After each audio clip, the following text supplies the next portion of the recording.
The only way to actually change something is if you understand its driving forces.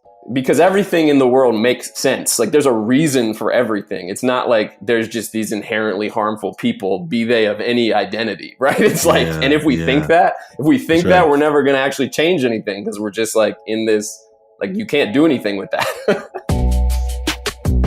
David Dean, welcome to the Taking Off the Mask podcast. So glad to have you here. Thanks so much for having me, Ashanti. Yeah, really, really appreciate it and glad to be talking to you. I would like you to tell folks what you want them to know about you. So please introduce yourself as we get ready to get started.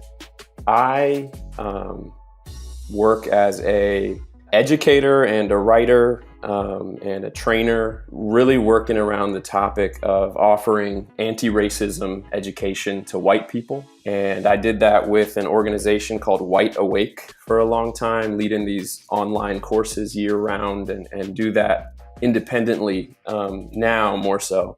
And, you know, really try to offer workshops and trainings and writing that goes deeper than a lot of maybe, you know, more mainstream forms of anti-racism education that might be out there, you know, and that still talks about, you know, like the necessary behavioral corrections that folks should be tracking and trying to make and new concepts to learn, but really also tries to go deeper in helping people process, you know, emotional difficulty that gets in the way of actually engaging in this work and in cross-racial relationships with an open heart.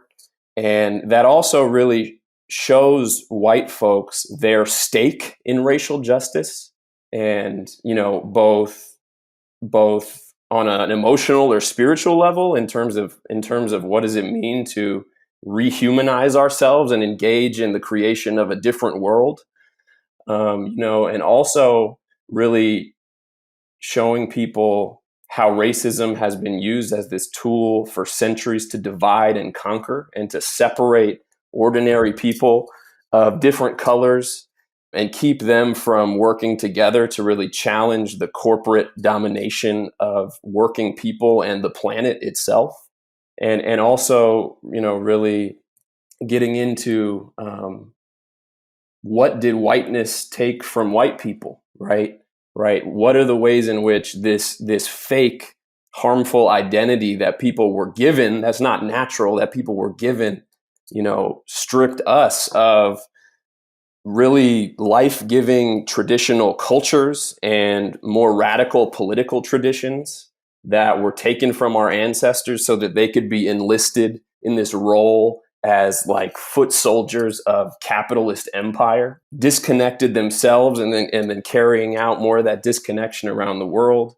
You know, and I think a lot of this stuff is really a type of education that's important to me because it was what I needed in a big way to be able to engage in this stuff with my full self.